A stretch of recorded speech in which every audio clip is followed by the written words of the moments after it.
You mentioned a minute ago that the core premise for the training is the art and science of investigating people and money. Yes. And your training program is centered around forensic accounting / investigation methodology. Yes. Can you discuss that for us a little bit?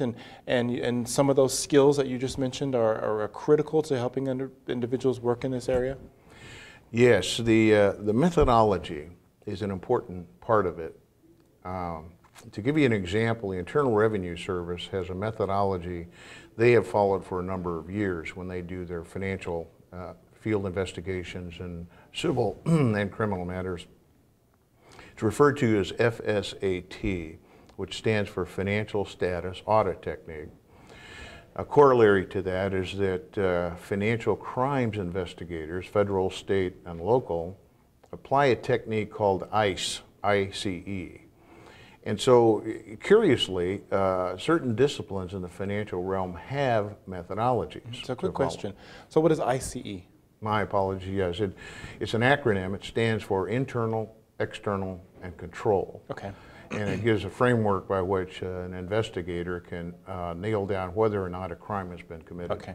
Thank you. Curiously, the accounting profession has not had a methodology and still hasn't offered one, and that's what the process map that we've assembled, the methodology we formalize, is what it comprises, that body of knowledge that's essential for financial people.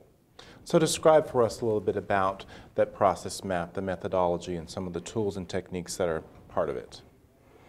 The concept is that the methods are considered from the very start that the phone rings. What's step one when the phone rings, and how do you respond to a client or a customer or a supervisor asking about a potential problem, all the way to the completion of that particular exercise or assignment or matter, as the case may be, and everything in between. Now, that's not to suggest that the process map or the methodology is a checklist. It's not. Or a program. It's not. It's literally a way of thinking. It's a way of approaching a problem consisting of financial matters. And once you consider that process, then you can mix and match it as necessary to your particular circumstances. And a quick example comes to mind are in the military, the special operations teams, such as the Marine Recon and the Army Rangers and the Delta Force and SEAL teams, etc. Those military people are highly trained. They are superbly practiced at their methodology, at what they do. For example, the 82nd Airborne is tasked with securing airports. Okay. They can do other things, but that's their specialty. So in effect, they're superbly trained in their methodology.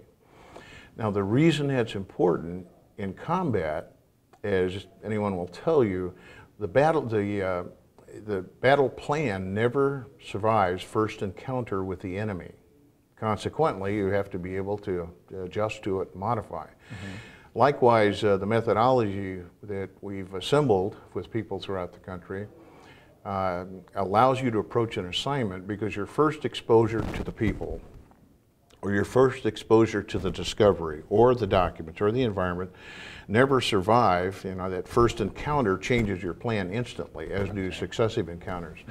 So unless you have a methodology to fall back on to reapply and adjust accordingly, you can really lose time, lose cost effectiveness, and that's where the methodology comes in handy.